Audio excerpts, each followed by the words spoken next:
have Dr. Umar Johnson. He is the topic, even though I have Kevin Samuels on the thumbnail as well.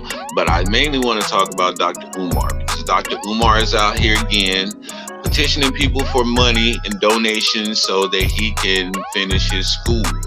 And I've done a program before where I spoke about this young man who, down in Georgia, him and some of his friends, and these are young kids in their 20s, early 20s, they've already opened the school and they've gotten a bus and they're doing what Omar has been talking about for the last 5 years or so. So my question is, Dr. Umar, what are you really doing and why are you taking so long to get it done? This is the resistance that you get from the people.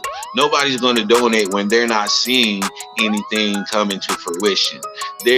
In these 5 years and all the money that has been donated to you, at least the people should be able to see something. And the people who've already donated to you, if they see what you're doing, in fact, then why then are they not donating anymore?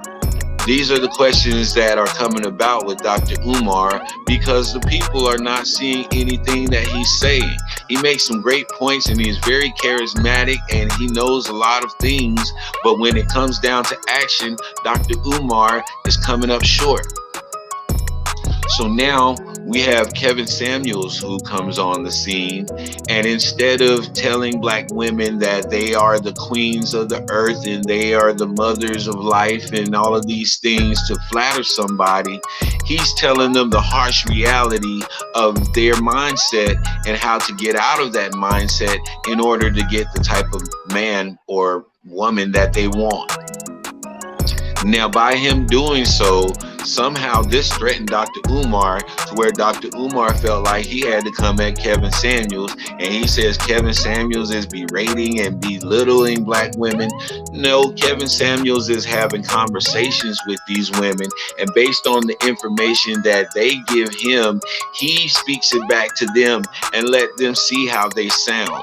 And a lot of times they do not like what they hear, and that's not on Kevin Samuels. He's just opening up the dialogue so that they can see this. Because a lot of times when you tell a person about their flaws and their arid mindset, they tend to not listen to you. But if somebody from the outside looking in happens to notice and acknowledge what is wrong with that person, they may not say it in that moment, but they will think about it because somebody who absolutely does not know them or have anything to gain from them has spoken about what other people have called out in their life. And so these are the ways that I feel like Kevin Samuels is helping women, but at the same time, he makes them feel like smaller. He makes them feel kind of stupid, and that's a little bit overboard for me. You can get the same results without having to make somebody feel small or make somebody feel stupid. They already have an inner turmoil going, and they're fighting an inside battle with themselves about the things that they're doing because they're not sure. Most of us are tripping and stumbling through this life and we're not really sure of anything, and that's why our path is so long and so tedious. So now Dr. Umar, when it comes to him and his credibility, he's had some questions about his background where he said some things, he stated some things about himself as far as being related to, who is it? Frederick Douglass, I believe. Yes, Frederick Douglass is who he said that he was related to. And they got him caught up in that story and he tried to dance around it and fix it up. But that right there was a red flag for me. Because first off, if you have to lie about your relations to others or any of your actions to gain credibility, then from right there, you're letting me know that you have an ulterior motive in what you're doing. Because anybody who's coming out to do something for the people and they claim that everything is about the children and for the children, then they're going to make sure that they have no issues and nobody coming against their credibility, because that's the most important thing. And so now that his credibility has been questioned, and we really don't believe Dr. Umar like we used to. His words don't hold as much gravity. Yes, they're still entertaining. Yes, he's still very informational, but we do not believe you, Dr. Umar. And just by getting on the side of black women, by calling them queens and mother of the earth and all of these things, is not going to help your cause, brother, because there are women out here who do not fall for the flattery. I know many people who will get into your life and who will get things from you by using flattery. And oftentimes we get caught up in this stuff because it sounds good to us and it makes us feel good about ourselves. And we, as a people who don't have an identity anyway, will gravitate towards a favorable identity that's being placed on us and a label that is being placed on us. That's what Dr. Umar does. He will flatter you, he will call you brother, and he will say this and that, but he will say something slick behind it. And so you have to be able to catch those silver-tongued people like that, because they will talk you out of anything. So are they really helping black women? I'll take it from the side of Kevin Samuels first. Like I was saying, Kevin Samuels, he does help in the sense that he opens your eyes to what your reality is, and he shows you that your reality does not match up with the reality of men. And I'm speaking to women right now. And this is good in order to bring a person to a place of reality so that they can start to act accordingly based on what's real and not the narratives that have been pushed to us as a society as concerning relationships, especially among black people. There's so many narratives out here that people have grabbed a hold to. There are so many influences like the Megan Thee Stallions of the world, like the Cardi B's of the world, and all of these black women who are negatively influencing other black women to act a certain way as if this is what men want.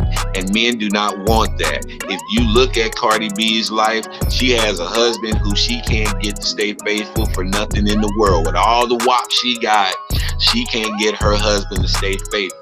Then you have Megan Thee Stallion, who's out here telling these girls to treat men like dogs and take them for their money and just use them for money and be a bad chick. Yet still behind the scenes, she's running around and she's chasing these men and trying to get her a man. So while she's telling women to treat men a certain way, she's doing the total opposite. Then you have Lizzo, who's supposed to be the spokesman for the BBWs, but Lizzo is not a good spokesman for the BBW because she does not have the confidence to support what she's trying to push. Now, if you're okay and you're fine with being that size, cool. We have no problem with that. But don't come out here and attack men. The very first song that she came out with was attacking men, and then expect to get a response from men that's gonna be positive.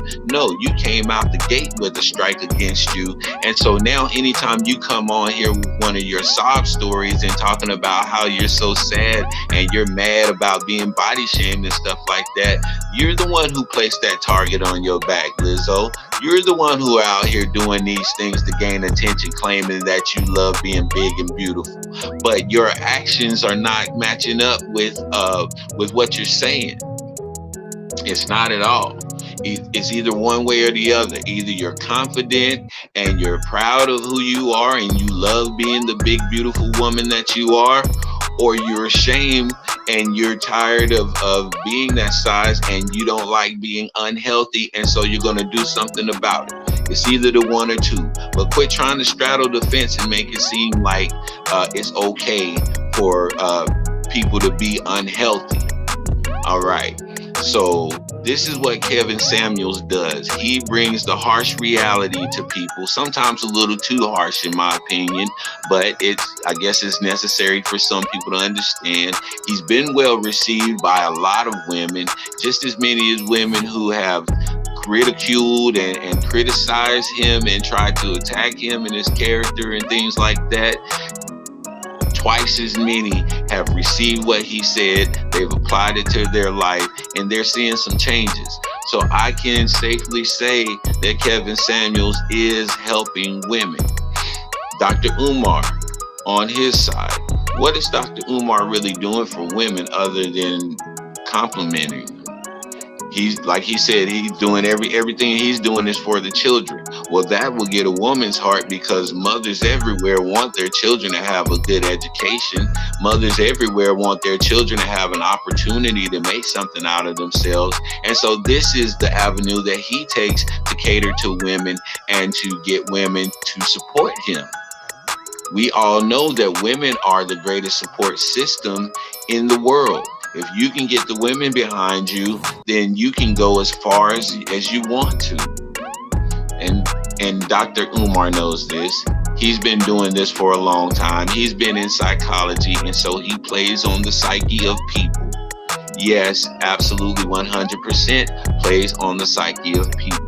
And he will compliment you, and he will say all the charismatic things that he needs to say and all the little cool slogans that he needs to say in order to grab your attention and get you on board with what he's doing. But when you start to ask questions, that's when Dr. Umar starts to shut down, and he starts to show his true colors. And he will come out and start to attack, and then make himself a martyr in the situation as though others are attacking him. And so I don't see this as being anything beneficial. And until Dr. Umar is able to produce what he's claimed with the money that he's been granted thus far, then his credibility is at an all-time low in the Black community. So who's really helping? What can be done to help the sisters? The people who really need to help Black women are other Black women. And the Bible states this, and not just particularly for Black women, but for the older women, the mothers of the church, or the mothers out here in the world. Just if you have that motherly gene and that nurturing gene, and you're like that big mama, everybody come to you, then I'm looking to y'all ladies to teach these younger women, just like you want us older guys to teach these younger men. And you say, well, there's a disconnect. How can we reach these young women who have been reached by people like Cardi B and Megan Thee Stallion? What do we have to offer them that will top what these women are giving to them, which is the ability to be able to get money out of men? And I say the wisdom of women, the virtuous woman, the Proverbs woman, would seek God for an answer on how to relay that message to these young ladies, because this is what I do. I no longer rely on my ability to relate.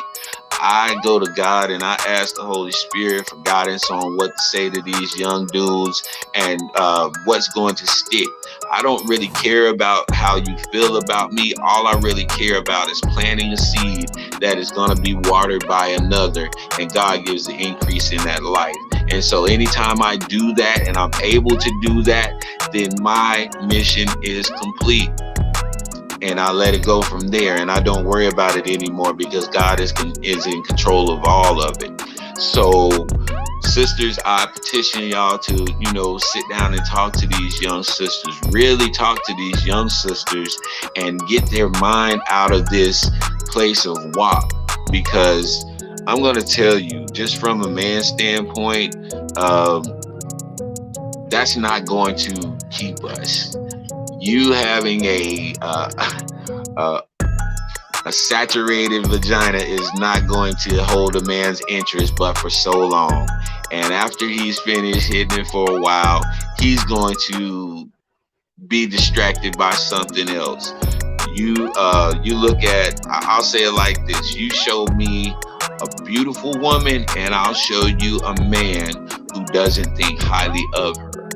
That new car smell wears off. And when you get with somebody and you're like, oh, she's so beautiful and she's so this and that, after a while, we will begin to take them for granted. We'll take their beauty for granted. We'll take everything about them for granted. That's just human nature. And so I want you to understand this and get this through to these young girls, that it is so sad to see a girl go out and do all of these things and still end up in a bad place. I'm real with my sisters. I call my sisters queens, and I'm respectful of women, and this is a must. This is something that we've gotten away from as men. Now, I'll say in my personal life, I make mistakes and I have issues with women. I ain't gonna lie. But I'm working through my issues with women. But in doing so, I see a whole lot.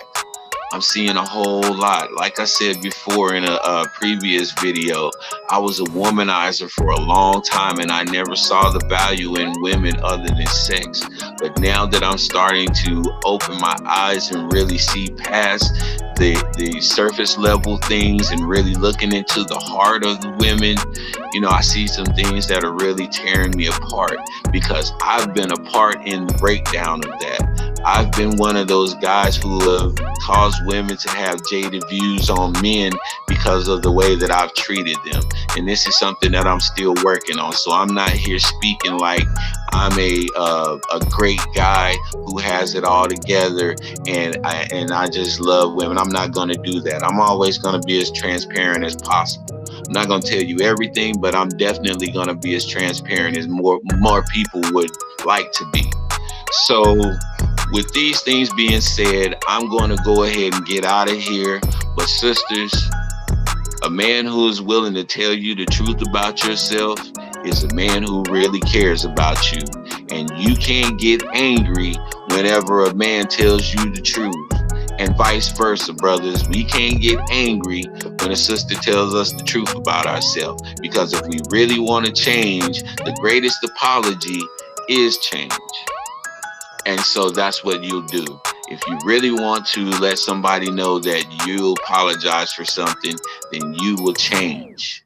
So that's where I'm going with this, and I'm going to leave on that note. This is your boy D-Mac, and you know what I always say, sticks and stones can break your bones, but the word can always heal you. I'm out.